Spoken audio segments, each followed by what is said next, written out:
Welcome back. In our last session, we explored what it means to trust ourselves, to honor our thoughts, feelings, and inner compass. Today, we take the next step. What does it mean to trust others? Let's start with a simple but powerful definition. We build and maintain trust through competence and intent. Competence means, can they do what they said they would do? Intent asks, are they acting with fairness, honesty, and care? Both are essential. Both help us to decide whether to open up or hold back. Now let's take a wider view for a moment. Did you know that in societies where people trust each other more, the entire economy performs better? One major analysis showed that when the number of trusting people in a country increases by just 10%, that nation's economic growth rises too, by 0.5% per year per person. And that's a huge impact. And when we zoom into the workplace, for example, the numbers are just as striking. At high trust companies, people report 74% less stress, 106% more energy, 50% higher productivity, 29% more life satisfaction, and 40% less burnout. In short, trust, when you trust me, I trust you, we all trust each other by default, things just become better. But here's where it gets tricky.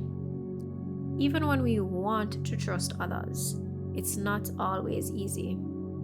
Maybe you grew up in an environment where trust was broken, and broken in a bad way maybe. Maybe your culture, media, or life experience taught you to be wary, to assume the worst just to stay safe.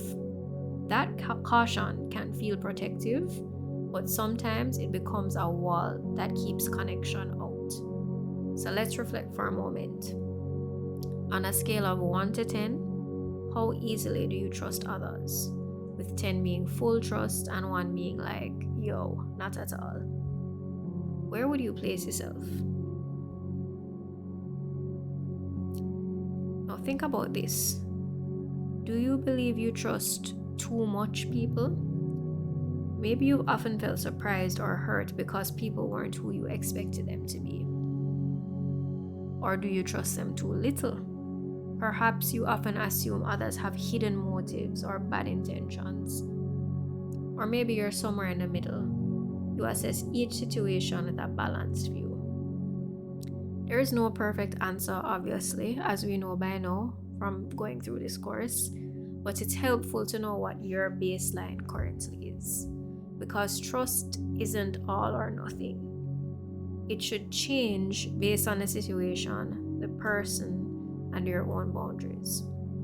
So if you tend to be too trusting, it might be worth reflecting on who you open up to, what signals you may have overlooked in the past, and how can you stay open while also protecting your peace. On the other hand, if you rarely trust anybody, ask yourself, what am I missing out on by keeping my guard up? What opportunities for connection or growth have I passed by? Is there anyone I could try to trust just a little more? The truth is, even people with the best intentions may disappoint you. And sometimes those you expect the least from may surprise you in the best way.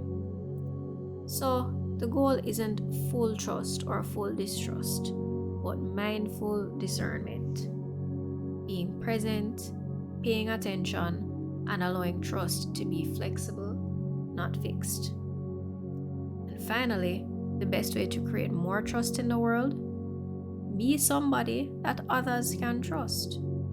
Do you treat others how you wish to be treated? Do you follow through on your promises?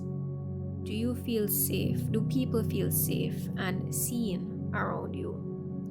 Because when we show up with integrity and care, we invite others to do the same. And that's it for today's session. Take a moment to breathe in and out.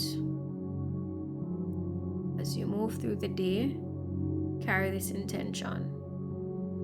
I choose to trust mindfully, and I choose to be trustworthy.